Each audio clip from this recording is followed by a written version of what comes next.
Good afternoon, everybody. Russ from the West Ham Network. Hope your weekend is going swimmingly, if not completely ruined by Friday's debacle. Another defeat, another bizarre set of decisions as well. And, you know, looking very much down the barrel of a gun in terms of relegation. But as we do through every game this season, we're going to be breaking it down and looking at the tactics, looking at most of the tactics, looking at the statistics and what that tells us and what we can do to potentially fix it. So this is the breakdown brought to you in association with our lovely channel analyst, Ben, and also the Finalysis app. If you want to get involved and be one of the Finalysists for West Ham, check out the Finalysis app. Let's have a look at the scores on the doors for the. So this is a average score for all the West Ham fans on their match ratings on the Finalysis app. With Matheus Fernandes actually being the top dog with 60. This is out of 100. Callum Wilson 51, Freddie Potts 59, Jared 56. I don't necessarily, yes, maybe. And some poor performances, poor numbers there for the likes of Andy Irvine, Maximilian Kilman, and Jean-Claire Todibo. Nuno Espirito Santo I think his score was 22 for the Brentford game. It's gone down to 21. So not the greatest set of scores there, as you can well imagine. And obviously the average of the bench being considerably better than the average of what was starting, which again, not surprising, particularly the impact the likes of Freddie and Matheus and Callum as well, albeit he, wasn't really a substitute, more of we came on 20 minutes into the first half. In terms of the attack and versus defence, I think I actually was 0.33 against Brentford. It was 0.6. Big chances created 1, touches in the opposition box only 18. Our aerial success rate went up from, I think it was 30% at Brentford to 42%. And shot conversion rates 8% in defence. Passes per defensive action 13. Opponents shot creating actions 22. Ball recoveries 47. Tackles in the final 4, and goalkeepers post shot XG of 1.9. In terms of midfield, the midfield battle. 8 progressive passes per 90 minutes, recoveries of 11, 82% pass completion, which I think was up from the Brentford game, which was 74. Key passes, barely 2.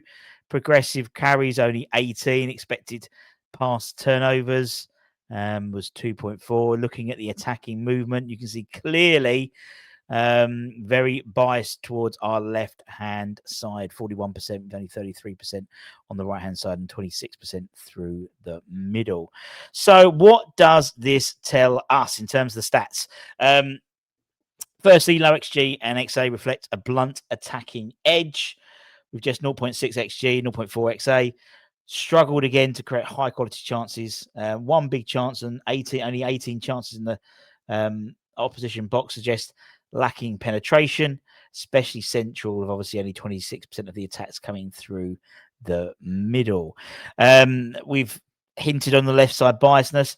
41% of attacks coming down the left, likely leveraging Paqueta and Somerville and Diouf when he was moved to the left-hand side. However, only 1.9 key passes, 82% pass completion rates, lack of incisive delivery once in advanced areas.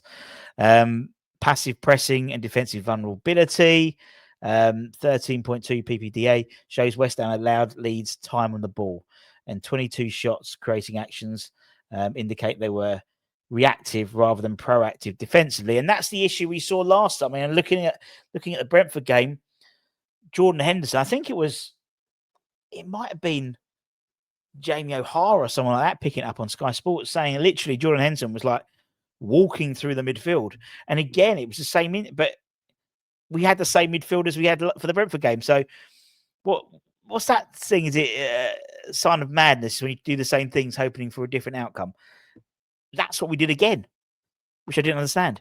Midfield following on lack control and transitional bites. Despite 47 ball recoveries, only 11 came in the opposition half, and 4 final third tackle suggests they weren't winning the ball high enough to launch quick counters. Progressive passing and progressive carries show some intent, but not enough to destabilise Leeds. And in terms of the last point, defensive structures struggled under pressure. Expected pass turnovers, 2.4 and 5.2 interceptions imply West Ham were often forced into risky passes or reactive defending. 42% success rate also hints at losing key duels, especially in transitions and also set pieces.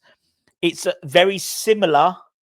It's very similar to what Ben picked up from the Brentford game as well, statistically speaking. So not much has changed from game to game.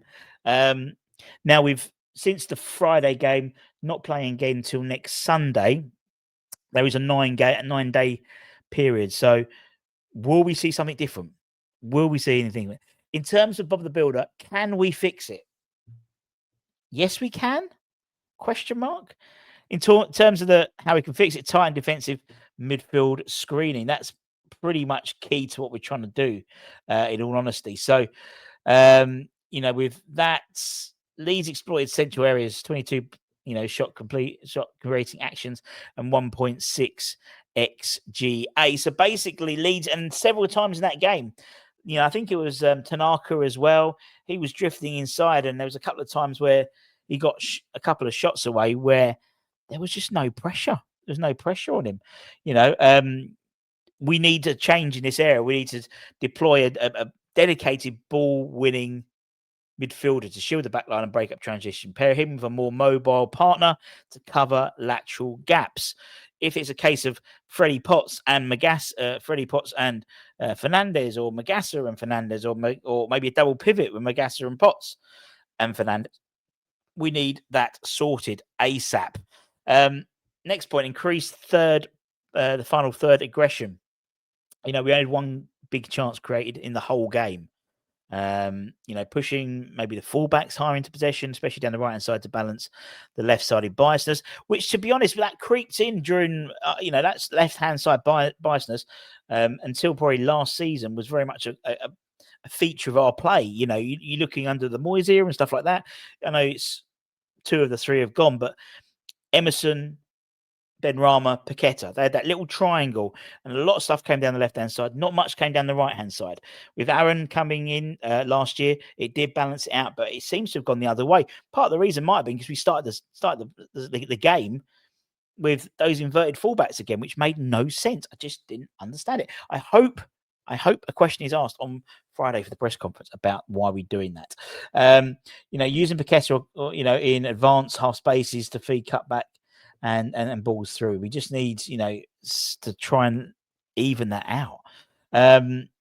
Next point, press earlier and smarter. A PPDA of 13.2 shows passive pressing and only 11 recoveries in the opposition half. So it was almost like we allowed them to have time in their half. That wasn't the case the other way around. Calvert-Lewin, I think, did a good job sort of trying to pressure that back line. And, it's a back line which is bereft of any confidence as well. So, and you got Voldemar will be doing the same thing when Newcastle come calling next week, without a shadow of a doubt, pressing from the front. There needs to be, there was no coordinated press.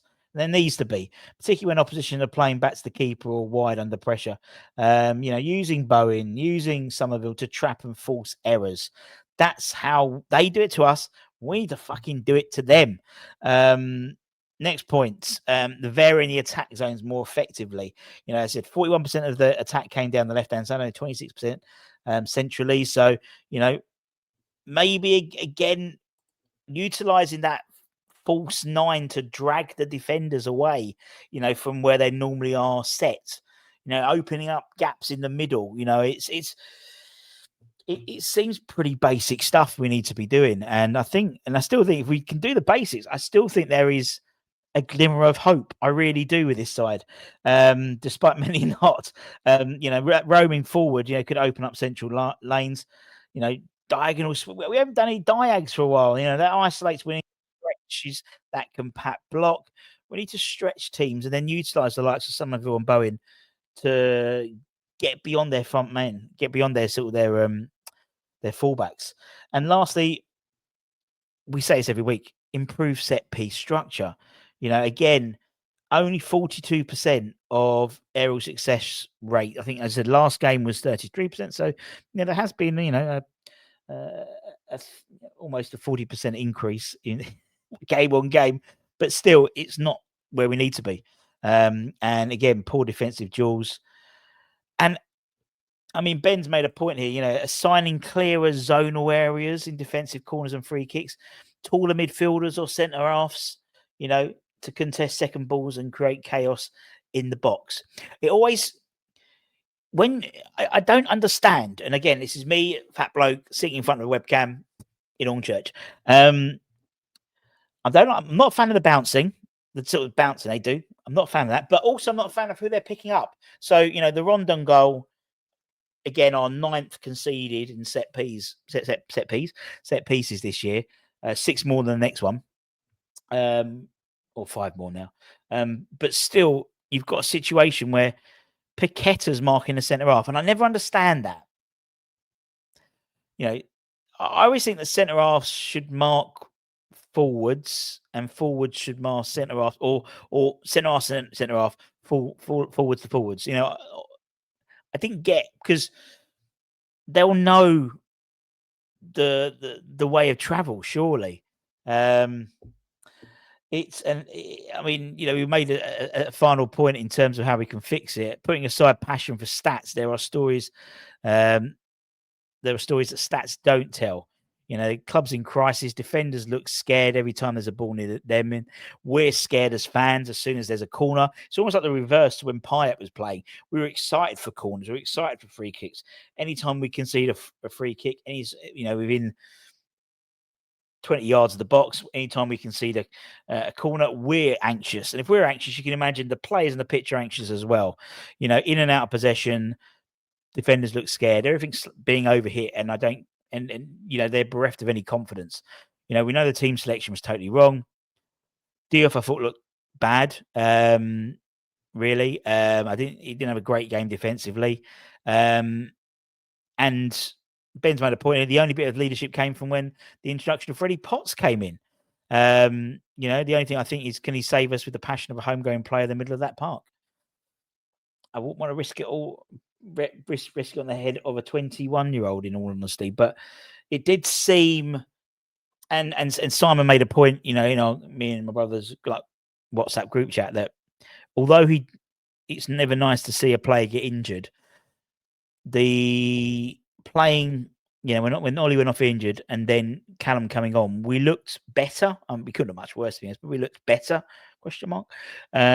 We looked like we had a focal point. And talking to some of the guys at the academy on Friday night, we was obviously watching the game on my phone, huddled around while watching the other 21s at the same time.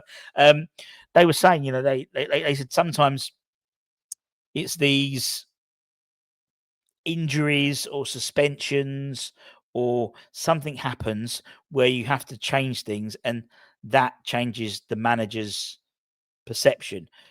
I thought Callum did okay. I thought he tried hard. He was, as I said, looking at the stats, he was, in terms of the Finalysis stats, he had, 51. Not great, but a lot better than Somerville, better than Paqueta. And this is just obviously West Ham fans' perception, but you got to think Fernandez and Potts, Irvin and Souček, simples.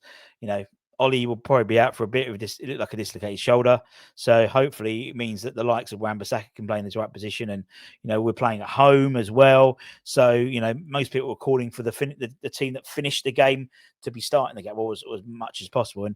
And yes, please. Anyway, that was the breakdown. Let us know if there's any stats you want us to cover. Don't be silly. I know the comment.